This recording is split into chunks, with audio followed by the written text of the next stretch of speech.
Hello र नमस्ते सबैजनालाई म प्रतिमा र आज हामी कुरा गर्नेछौँ Xiaomiको Redmi Note 11S फोनको बारेमा।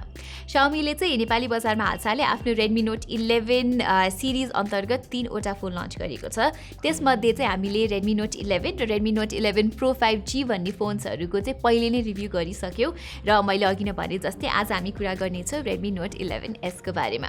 अब फिचर्स र प्राइस वाइज चाहिँ यो फोन Redmi Note 11 र Redmi Note 11 Pro 5G को बीचमा पर्न आउँछ। त्यस्तै स्पेसिफिकेसन्स हेर्दा पनि यो फोन चाहिँ नेपाली बजारमा 30,000 मुनि एउटा ब्यालेन्स्ड अफरिङ भएको देखिन्छ। तर रियल लाइफ युसेजमा पनि के यो फोनको सुपिरियोरिटी झल्किन्छ त? आउनुहोस् यो कुरा गरौँ आजको हाम्रो डिटेल रिभ्यूमा। तर त्योभन्दा अगाडि चाहिँ यो फोनलाई अनबक्स गरिहालौँ है त।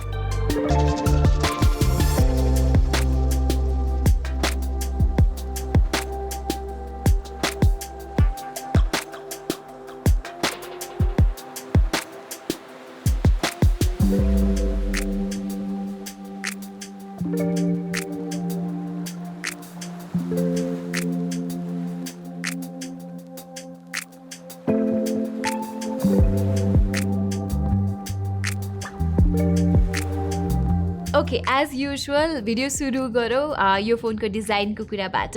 बाँकी नोट 11 सिरिज जस्तै Redmi Note 11S मा पनि तपाईँले यस्तो खालको बक्सी डिजाइन देख्न सक्नुहुन्छ र पछाडिपट्टि चाहिँ camera module Redmi Note 11 Pro जस्तै ठुलो खालको बम्प भएको छ। सो झट्ट हेर्दाखेरि चाहिँ यो फोन Redmi Note 11 Pro जस्तै नै देखिन्छ। तर ह्यान्ड्स अन फिल भने चाहिँ यो दुई फोनको भिन्न नै छ है। अलिकति चिप फिल हुन्छ Redmi Note 11S। यहाँ मेबी Xiaomiले अलिकति सस्तोवाला ग्लास ब्याग हालेर पनि होला यो कुरा चाहिँ। इनफ्याक्ट यो फोनको ब्याग चाहिँ प्लास्टिक जस्तै फिल हुन्छ।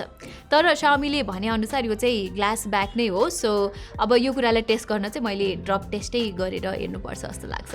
एनिवे Redmi Note 11S अलिकति लाइट वेट फिल हुन्छ as compare to the Redmi Note 11 Pro र यहाँ फ्रेम्सहरू चाहिँ फ्ल्याट भए तापनि कर्नर्सहरू चाहिँ यस्तो राउन्डेड किसिमका छन्। सो मलाई Redmi Note 11S अलि बढी कम्फर्टेबल लाग्यो चलाउँदाखेरि चाहिँ। अब अगाडिपट्टि चाहिँ तपाईँले यहाँ 6.43 इन्चेसको एमोलेड स्क्रिन पाउनुहुन्छ with a centred align punch hole cutout. Price हेरिकन यहाँ चाहिँ बेजल्सहरू पनि निकै कम नै छ भन्नुपर्छ। अब डिस्प्लेको स्पेक्स चाहिँ लास्ट इयरको Redmi Note 10S सँग मिल्न गए तापनि मैले यो फोनको डिस्प्लेको कलर्सहरू र कन्ट्रास्ट चाहिँ बढी अप्टिमाइज भएको पाएँ। If you remember from our review of the Redmi Note 10S त्यसको डिस्प्लेमा चाहिँ कन्ट्रास्ट र सार्पनेस चाहिँ चाहिने भन्दा बढी नै थियो कि। फर्चुनेटली Redmi Note 11S मा चाहिँ त्यो इस्यु छैन। ओभरअलमा चाहिँ Redmi Note 11S को स्क्रिनको कलर्स र कन्ट्रास्ट चाहिँ अन पोइन्ट नै छ। यहाँ चाहिँ एमोलेड फुल HD स्क्रिन छ अनि वाइड 1L1 सर्टिफिकेसन जस्तो कुराहरूले गर्दाखेरि चाहिँ Redmi Note 11S एउटा राम्रो मल्टिमिडिया डिभाइस भएर निस्किन्छ यो मिड रेन्ज प्राइस सेगमेन्टमा चाहिँ। प्लस कन्टेन्ट कन्जम्सन एक्सपिरियन्सलाई राम्रो बनाउन चाहिँ Xiaomiले यहाँ स्टेरियो स्पिकर सेटअप पनि दिएको छ। अब यसको बेस चाहिँ खासै त्यस्तो राम्रो नभए पनि ओभरअल आउटपुट जुन चाहिँ छ नि त्यो चाहिँ मलाई निकै राम्रो लागेको छ। त्यस्तै यो फोनको 90 हर्ज रिफ्रेस रेट इम्प्लिमेन्टेसन पनि स्मुथ नै छ है। युआई चलाउँदाखेरि र मल्टिटास्किङ गर्दा पनि त्यस्तो धेरै माइक्रो स्टटर्सहरू भएको चाहिँ मैले पाइनँ। र मलाई राम्रो लागेको कुरा चाहिँ 90 हर्ज चल्ने एपमा चाहिँ स्ट्याटिक कन्टेन्ट डिटेक्ट गर्ने बित्तिकै फोन 60 हर्ज मोडमा जान्छ। सो यस्तो अड्याप्टिभ रिफ्रेस रेट टेक्निकले गर्दाखेरि चाहिँ ब्याट्री इन्ड्युरेन्स अझै अप्टिमाइज भएको पाएँ मैले Redmi Note 11S मा। त्यही भएर यो फोनमा भएको 5000 मिलिएम्प आवर सेलले चाहिँ मजाको एक दिनसम्मको ब्याट्री लाइफ चाहिँ तपाईँहरूलाई प्रोभाइड गर्न सक्छ। मैले यो फोन चाहिँ प्राइमेरीली सोसियल मिडिया र मिडिया कन्जम्सनको लागि युज गरेको थिएँ भने हल्का फुल्का गेम पनि खेल्ने गर्छु म। सो त्यस्तो गर्दाखेरि चाहिँ बिहान फुल चार्ज गरेपछि बेलुका सुत्नु अगाडि मात्र चार्ज गर्नु पर्थ्यो फर द नेक्स्ट डे। र मैले अघि अनबक्सिङमा देखाए जस्तै तपाईँले चाहिँ यहाँ 33 वाटको फास्ट चार्जर पाउनुहुन्छ जसले चाहिँ यो फोनलाई 1 घन्टा जतिमा नै फुल चार्ज गर्छ which is really fast given the price है। ओके, अब कुरा गरौँ Redmi Note 11S को पर्फर्मेन्सको बारेमा। र अहिले यो मिड रेन्ज प्राइस सेगमेन्टको ट्रेन्ड हेर्ने हो भने चाहिँ मोबाइल ब्रान्ड्सहरूले चाहिँ यो प्राइसमा युजुअली स्न्यापड्रागन 680 चिपसेट प्रिफर गरिरहेका छन् किनभने अब त्यो चिपसेट चाहिँ 6nm आर्किटेक्चरमा बेस छ र त्यही भएर पावर एफिसियन्ट पनि छ। तर गेमिङको लागि भने चाहिँ यो चिपसेट त्यति पावरफुल छैन। सो यदि तपाईँ धेरै गेमहरू खेल्नुहुन्छ भने चाहिँ पुरानो भए तापनि मिडियाटेकको Helio G96 is a better chipset जुन चाहिँ तपाईँले रेडमी नोट 11S मा भेट्टाउनुहुन्छ। यो फोनमा पबजी मोबाइल जस्तो गेम चाहिँ यहाँ तपाईँले ग्राफिक्सलाई स्मुथ र फ्रेम रेट्सलाई अल्ट्रामा राखेर खेल्न सक्नुहुन्छ र यो सेटिङमा चाहिँ कहिलेकाहीँ मात्र फ्रेम ड्रप भए तापनि मेजोरिटी अफ द टाइम्स चाहिँ 40 FPS मार्कमै ओभर भइरहन्छ। त्यसै गरी क्रिटिकल अप्स जस्तो लेस डिमान्डिङ गेम्समा भने तपाईँले 90 FPS मोड पनि चुज गर्न सक्नुहुन्छ जुन चाहिँ स्न्यापड्रागन 680 मा भएको फोन्सहरूमा तपाईँले पाउनु हुँदैन है बाइ द वे। तर अब यो चाहिँ एउटा मिड रेन्ज फोन भएको कारणले यहाँ कुलिङ सिस्टम चाहिँ त्यस्तो एक्स्ट्रा अर्डिनरी नै चाहिँ छैन। सो गेमहरू चाहिँ हायर सेटिङहरूमा खेल्दाखेरि तपाईँले हल्का हिट भएको नोटिस चाहिँ गर्नुहुन्छ र 2-3 वटा गेमिङ सेसन पछि चाहिँ त्यही अनुसार फ्रेम ड्रप्स पनि नोटिस हुन्छ। सो म जस्तो क्याजुअल गेमिङ मात्र गर्नुहुन्छ भने चाहिँ त्यस्तै धेरै फरक नपर्ला, तर अब लङ ड्युरेसनसम्म खेल्नको लागि चाहिँ त्यही अनुसार सेटिङ्सलाई डायल डाउन गरेर खेल्दा बेटर FPS स्टेबिलिटी तपाईँहरूले अचिभ गर्न सक्नुहुन्छ। त्यो बाहेक अरू डे टु डे टास्क भने यो फोनमा राम्रोसँग चल्छ। एप्सहरू निकै फास्ट लोड हुन्छ अनि मल्टिटास्किङ पनि राम्रैसँग धान्छ यो फोनले र नर्मल काम गर्दाखेरि चाहिँ हिटिङ इस्युज पनि त्यति साह्रो नोटिस चाहिँ मैले गरेको छुइनँ। अन अ डिफ्रेन्ट नोट मलाई चाहिँ रेडमी नोट 11S को ह्याप्टिक्स पनि राम्रो नै लाग्यो कि त्यस्तो चिप भाइब्रेसन फिडब्याक चाहिँ छैन यो फोनको जुन चाहिँ 2-3 वर्ष पुरानो रेडमी फोन्सहरूमा हुने गर्थ्यो इफ यु रिमेम्बर। त्यसै गरी रेडमी नोट 11S को कल क्वालिटी पनि राम्रै छ है। यहाँ चाहिँ कल गर्दाखेरि आवाज प्रष्ट नै सुनिन्छ, तर अर्को कुरा चाहिँ के छ भने Xiaomiले यहाँ भर्चुअल प्रोक्सिमिटी सेन्सर नै युज गरिरहेछ जसले गर्दाखेरि कल गरेको एक्सपिरियन्स चाहिँ अलिकति नराम्रो बनाइदिन्छ। अनि साथै सफ्टवेयरको मामलामा पनि बाँकीको रेडमी नोट 11 सिरिज जस्तै रेडमी नोट 11S मा पनि एन्ड्रोइड 11 नै आउँछ। अब एन्ड्रोइड 13 आउन लागिसके तापनि रेडमी नोट 11S मा चाहिँ एन्ड्रोइड 12 कहिले आउने हो भनेर अहिले पनि निश्चित छैन र कम्पनीले चाहिँ कति वर्षसम्मको अपडेट आउँछ भनेर पनि तोकेको छैन। सो यो कुरामा चाहिँ Xiaomiले स्यामसङबाट केही इन्सपिरेसन चाहिँ लिनै पर्ने देखिन्छ। एनिवे अब चाहिँ कुरा गरौँ रेडमी नोट 11S को क्यामेराको बारेमा र यो चाहिँ Xiaomiको सबैभन्दा सस्तो 108 मेगापिक्सल क्यामेरा भएको फोन हो।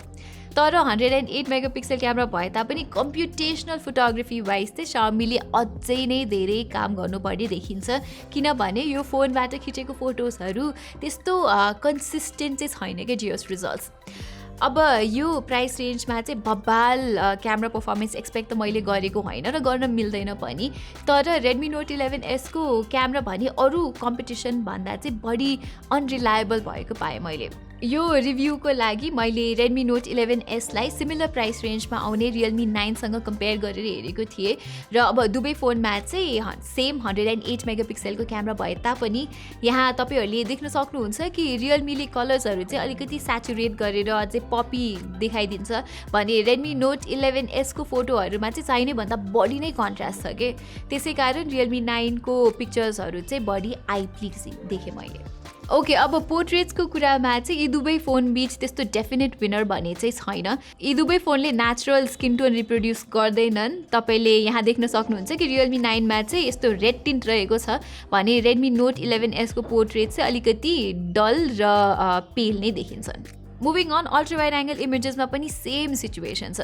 रेडमी नोट 11S को फोटोजमा डाइनामिक रेन्जको कमी छ भने आर्टिफिसियल सार्पनिङ पनि भएको यहाँ देख्न सकिन्छ। अब सेल्फीको लागि चाहिँ दुवै फोन रेकमेन्ड चाहिँ गर्न सक्दिनँ म किनभने दुवै फोनले खासै राम्रो सेल्फिज चाहिँ खिच्दैन। मेसेन्जर अनि स्न्यापच्याटमा चाहिँ साथीभाइसित सेयर गर्न त मिल्छ तर सोसियल मिडिया र प्रोफाइल पिक्चरको लागि चाहिँ ब्याक क्यामेराबाट खिच्दा नै राम्रो फोटोजहरू तपाईँले पाउन सक्नुहुन्छ।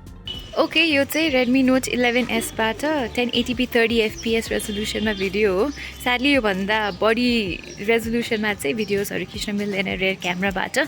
भिडियोको क्वालिटी चाहिँ हेर्दाखेरि राम्रै देखिरहेछ। द कलर्स अलिकति सेचुरेटेड छ कलर्स तर दे लुकिङ नाइस अनि स्टेबिलाइजेसन पनि राम्रै छ। Okay, turning over to the selfie camera. Selfie क्यामेराबाट पनि तपाईँले 1080p 30 FPS सम्मको मात्र भिडियोजहरू खिच्न सक्नुहुन्छ र भिडियोज चाहिँ फेरि स्टेबल, अलिकति क्रपिङ गरेर स्टेबिलाइजेसन चाहिँ मिलेको छ जे होस्। तर यहाँ तपाईँले देख्न सक्नुहुन्छ कि एक्सपोजर मेन्टेनेन्स चाहिँ खत्तमै रहेछ, सब डोनट भइसक्यो ब्याकग्राउन्डमा। त्यो बाहेक सब्जेक्टको स्किन टोनहरू चाहिँ राम्रै देखिरहेछ। सो ओभरअलमा भन्नुपर्दा चाहिँ रेडमी नोट 11S को क्यामेरा चाहिँ एभरेज मात्र भए तापनि मार्केटमा पाइने अरू फोन्सहरूसित दाज्ने हो भने यो एउटा राम्रो अलराउन्डर मिड रेन्ज फोन भएर निस्किन्छ। यो फोनको मल्टिमिडिया एक्सपिरियन्स र गेमिङ पर्फर्मेन्स प्राइसको लागि निकै राम्रो छ। कल र मेसेज गर्न र अरू डे टु डे टास्कहरूमा पनि मेरो तर्फबाट चाहिँ यो फोनमा कुनै पनि कम्प्लेन्स छैन। जस्ट क्यामेराको हार्डवेयर स्पेक्स हेरिकन चाहिँ मेबी Xiaomiले अपडेटको मार्फतबाट अप्टिमाइजेसन गरिदियो भने it would have made for a killer phone. तर त्यो चाहिँ आई गेस Xiaomiको ट्रेन्ड हेरिकन Xiaomiले गर्दैन होला।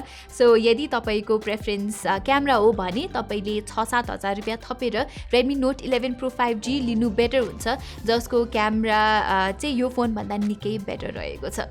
र त्यति बजेट छैन भने 3-4 हजार रुपियाँ थपेर लास्ट इयरको रेडमी नोट 10 प्रो पनि डिसेन्ट चोइस नै हो क्यामेरा वाइज चाहिँ। सो गाइस, यही नै थियो हाम्रो रेडमी नोट 11S फोनको अनबक्सिङ र रिभ्यू।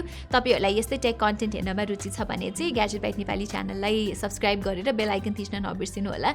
यति भन्दै म प्रतिमालाई बिदा दिनुहोस्। Thank you so much for watching.